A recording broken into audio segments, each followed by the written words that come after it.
Good morning mga lods. Mayroon tayong Puruno Operation Manual, no, Marine Radar. Ito mga lods. Ito yan. Mamaya ipapakita ko sa inyo kung ano yung mga naka-display katulad nito. Ayan. Mayroon tayo niyan, no.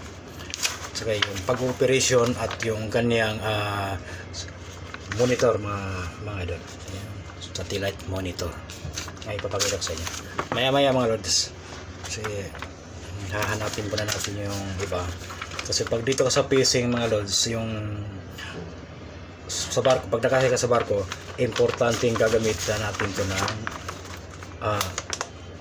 radar, no, o Puruno radar, kasi ito yung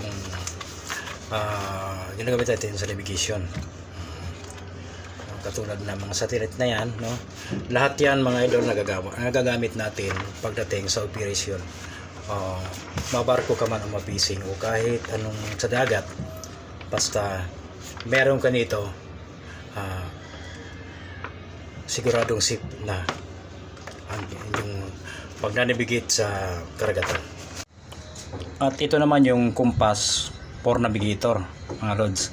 Guys, yan yung navigation. Importante sa ito, kahit sa barko nyo makikita nyo ito sa pilot house, no.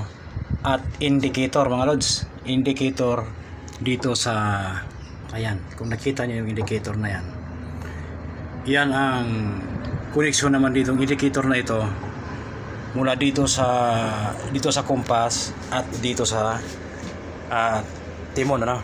Yan yung timon mga lods, kung nakikita nyo yung timon na yan. Yan ay ginagamit sa barko. At